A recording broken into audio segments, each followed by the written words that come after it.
கோடை வெப்பம் அதிகரித்து வரும் நிலையில் சென்னை மாநகராட்சி சார்பில் சிக்னலில் பசுமை பந்தல் அமைக்கப்பட்டு வருகிறது.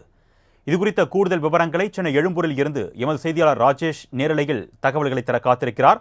அவரிடம் தகவல்களை கேட்டு பெறலாம். வணக்கம் ராஜேஷ், இந்த பசுமை பந்தல் எந்தெந்த பகுதிகளில் அமைக்கப்பட்டிருக்கு? இந்த பசுமை பந்தல் பொறுத்த வரைக்கும் வாகன ஓட்டிகள் கிட்ட எந்த அளவுக்கு வரவேற்பு பெற்றிருக்கு? விவரங்கள்.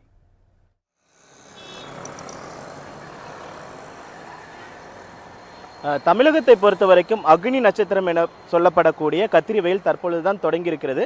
ஆனால் கடந்த மார்ச் மாதத்திலிருந்து வெப்பத்தின் தாக்கம் என்பது நாளுக்கு நாள் அதிகரித்து காணப்பட்டது. குறிப்பாக சென்னையில் வெப்பத்தின் தாக்கம் என்பது தொடர்ச்சியாக அதிகரித்த வண்ணமாக இருக்கிறது. இந்த நிலையில்தான் சென்னை மாநகராட்சி ஒரு புதிய திட்டத்தை அறிமுகப்படுத்தியிருக்கிறார்கள். வாகன ஓட்டிகள் கோடை வெப்பத்திலிருந்து அவர்களை பாதுகாக்கும் வகையில் எங்கெல்லாம் போக்குவரத்து நெரிசல் அதிகமாக இருக்கிறதோ அந்த பகுதிகளெல்லாம் பசுமை பந்தல் அமைக்கும் திட்டத்தினை செயல்படுத்தியிருக்கிறார்கள். குறிப்பாக இந்த திட்டத்தை பொறுத்த வரைக்குமே பாண்டிச்சேரி, கோவை மாநகராட்சியில் இந்த திட்டம் செயல்படுத்தப்பட்டிருந்தது. அதனைத் தொடர்ந்து தற்பொழுது சென்னை மாநகராட்சியிலும் இந்த திட்டம் என்பது செயல்படுத்தப்பட இருக்கிறது.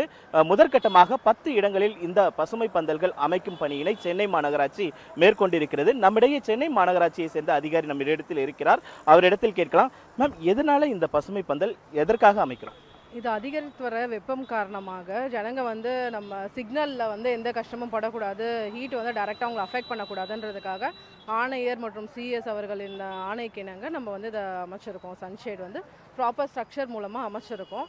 இது ஜனங்களோட ஃபீட்பேக் வாங்கிட்டு இது நம்மளுக்கு சக்ஸஸ் ஆகுது அப்படிங்கிற பட்சத்தை இது ஆர்னமெண்டலாக அண்ணா நகர் அந்த மாதிரி நல்ல ஏரியாஸில் இதையே ஆர்னமெண்டலாக கொண்டு வரலாம் அப்படிங்கிற அபிப்பிராயமில் இருக்கும்.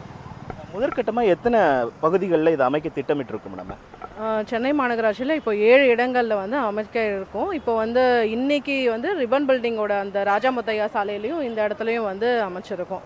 இந்த இடங்களில் அதிகமாக நிழல்கள்ன்றதுனால ஜனங்களுக்கு டைரெக்டாக ஹீட் வரும். அதை முன்கருதி இது வச்சுருக்கோம். நாங்கள் இந்தந்த பகுதிகள் தான் அப்படின்னு நம்ம எதன் அடிப்படையில் செலக்ட் பண்ணுறோம்? இப்போ இந்த பகுதியில் நீங்கள் சொன்னீங்க நிழல், அந்த மாதிரி எந்த மாதிரியான ஸ்ட்ரக்சர் வச்சுருக்கோம்? நம்ம இந்த இடங்களில் பார்த்தீங்கன்னா அதிகமான மர நிழல்கள் கிடையாது. பட் நம்ம ஜனங்க அதிகமாக டிராஃபிக்கில் நிற்பாங்க. ஒரு சில, அதாவது சென்ட்ரலில் பார்த்தீங்கன்னா சென்ட்ரலை நோக்கி வர ஜனங்க அதிகமாக இருப்பாங்க.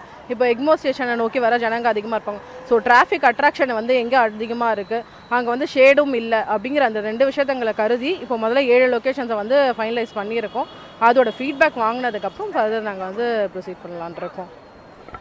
வாகன ஓட்டிகளின் இந்த வெப்பத்தின் தாக்கத்திலிருந்து அவர்களை பாதுகாக்க வேண்டும், அவர்களுக்கு நிழல் தர வேண்டும் என்பது அடிப்படையில் சென்னை மாநகராட்சி இந்த புதிய முயற்சியை மேற்கொண்டிருக்கிறார்கள் என நம்முடைய பேசிய அதிகாரி தெரிவித்திருக்கிறார்.